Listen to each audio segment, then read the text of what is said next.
Praise the lord. ఈరోజు మన వాక్య ధ్యానం కోసం సామెతలు 20వ అధ్యాయం 3వ వచనం. సామెతలు 20వ అధ్యాయం 3వ వచనం నేను చదువుతున్నాను, చూడండి. కలహమునకు దూరముగా నుండుట నరులకు ఘనత, మూర్ఖుడైన ప్రతివాడును పోరునే కోరును. యాక్చువల్లీ ఇక్కడ ఏం చెప్పబడుతుందంటే కలహమునకు దూరముగా నుండుట నరునికి ఘనత. అంటే కలహంనకు దూరంగా, అంటే గొడవలకి కానీ ఆర్గ్యుమెంట్స్కి కానీ మనం దూరంగా ఉన్నప్పుడు మనకి ఏంటంట ఘనత అంట. అంటే ఇక్కడ దేవుడు ఏమి నువ్వు కలహానికి పోకుండా నేను నిన్ను దూరపరుస్తాను అని దేవుడు చెప్పట్లేదు. కలహమునకు దూరంగా ఉండవలసిన బాధ్యత లేదంటే ఆ ప్రయత్నము ఎవరు చేయాలంటే మనకు మనమే చేయాలి. అంటే ఎక్కడెక్కడి నుంచి, ఏ ప్రాంతం నుంచి, ఏ మనుషుల నుంచి, ఏ విధమైన పరిస్థితుల నుంచి కలహం రాబోతుంది మనం గమనించి ఆ కలహానికి దూరంగా ఉండవలసిన బాధ్యత ఏంటంటే దూరంగా ఉండాల్సిన పని మనదన్నమాట.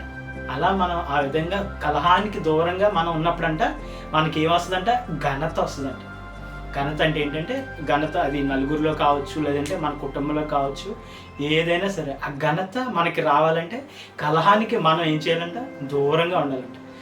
సో ఇంకొక వచనంలో కూడా చూసుకుంటే సామెతలు 17వ అధ్యాయం 1వ వచనం.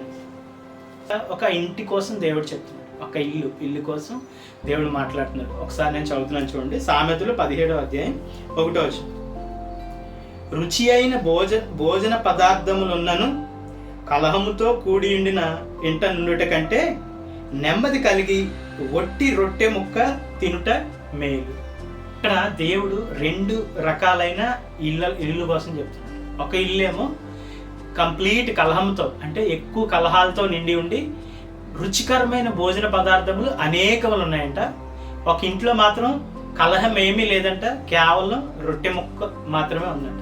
అయితే ఈ 2 ఇంట్లో దేవుడు ఏం చెప్తున్నాడంటే కలహము లేకుండా రొట్టె ముక్కన్న ఇంట్లో ఉండుటే మంచిదని చెప్తున్నాడు. అంటే దేవుని దృష్టిలో ఏంటంటే మనకి అనేకమైన రుచికరమైన పదార్థాలు ఉన్న, రిచెస్ ఉన్న, ఐశ్వర్యం ఉన్న కలహం దేవుని దృష్టిలో ఉండకూడదు. ఆ ఇంట్లో కలహం ఉండకూడదు. చాలామంది ఏంటంటే ప్రతిరోజు వాళ్ళ ఇంట్లో ప్రార్థన పెట్టుకుని ప్రార్థించే ప్రయత్నం చేస్తారు, కానీ కలహం ఎక్కడుంది? మా ఇంట్లో మా మధ్యలో కలహాలు ఏమైనా ఉన్నాయా?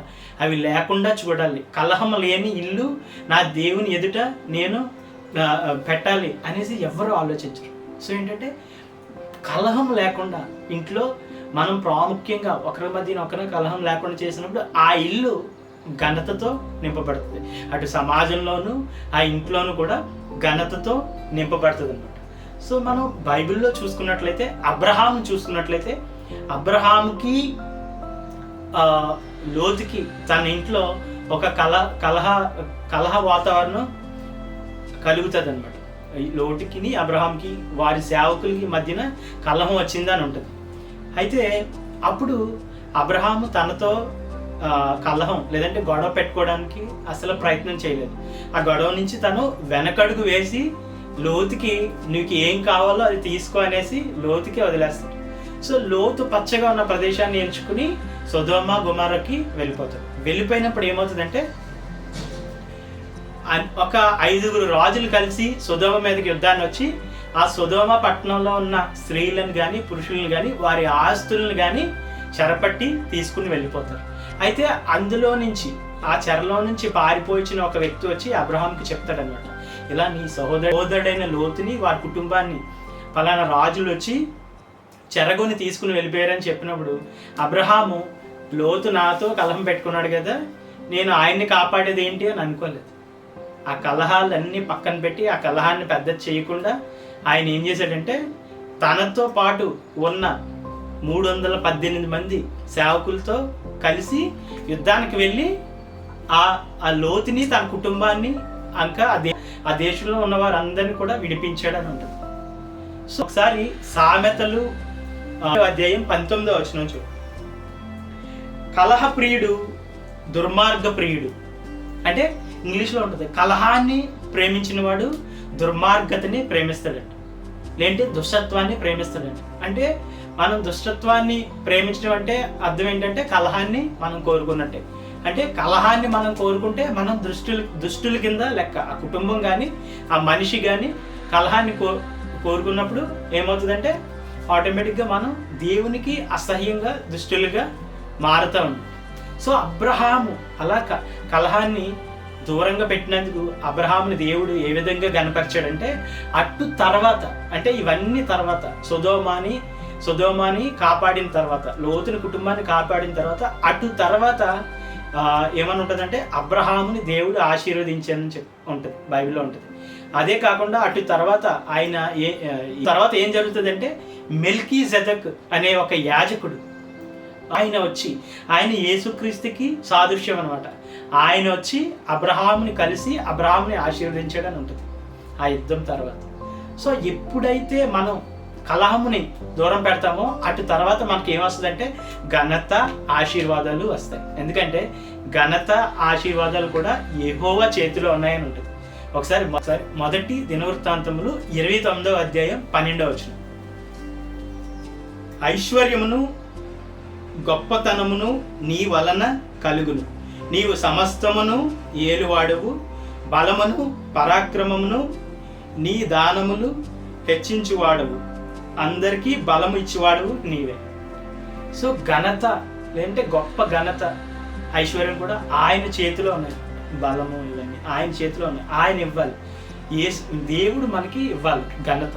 సో ఆ ఘనత ఎప్పుడు ఇస్తాడంటే మనం కలహమును దూరం పెట్టే లక్షణం మనలో ఉన్నప్పుడు మనకి ఘనత ఇస్తాడు, మన కుటుంబానికి కూడా అనేకుల మధ్యన దేవుడు ఘనపరుస్తాడు అన్నమాట. సో అటువంటి లక్షణం, కలహాన్ని దూరం పెట్టే లక్షణం మనం ప్రతిరోజు మనం ప్రాక్టీస్ చేసినప్పుడు ఘనతకి మనం దగ్గర అవుతాం అన్నమాట. కళ్ళు మూసుకోండి ప్రార్థన. పరలోకమందున్న పరిశుద్ధాత్మ ప్రభువు, ఇంతవరకు నడిపించిన విధానాన్ని బట్టి అయ్యా తని నీ ఘనతను పొందుకునే కృప మాకు దయచేసినందుకు అవును తండ్రి. ఈ రోజు నుంచి తండ్రి ప్రతి విధమైన కలహాన్ని మేము దూరం పెట్టి తండ్రి కలహ ప్రియుడిగా ఉండకుండా తండ్రి కలహాన్ని అసహించుకుని అయ్యా మీ ఘనతకు దగ్గరగా అయ్యే కృప మాకందరికీ దయచేయము. నజరేయుడైన యేసయ్య నామమున అడిగి పొందుకొని ఉన్నాము.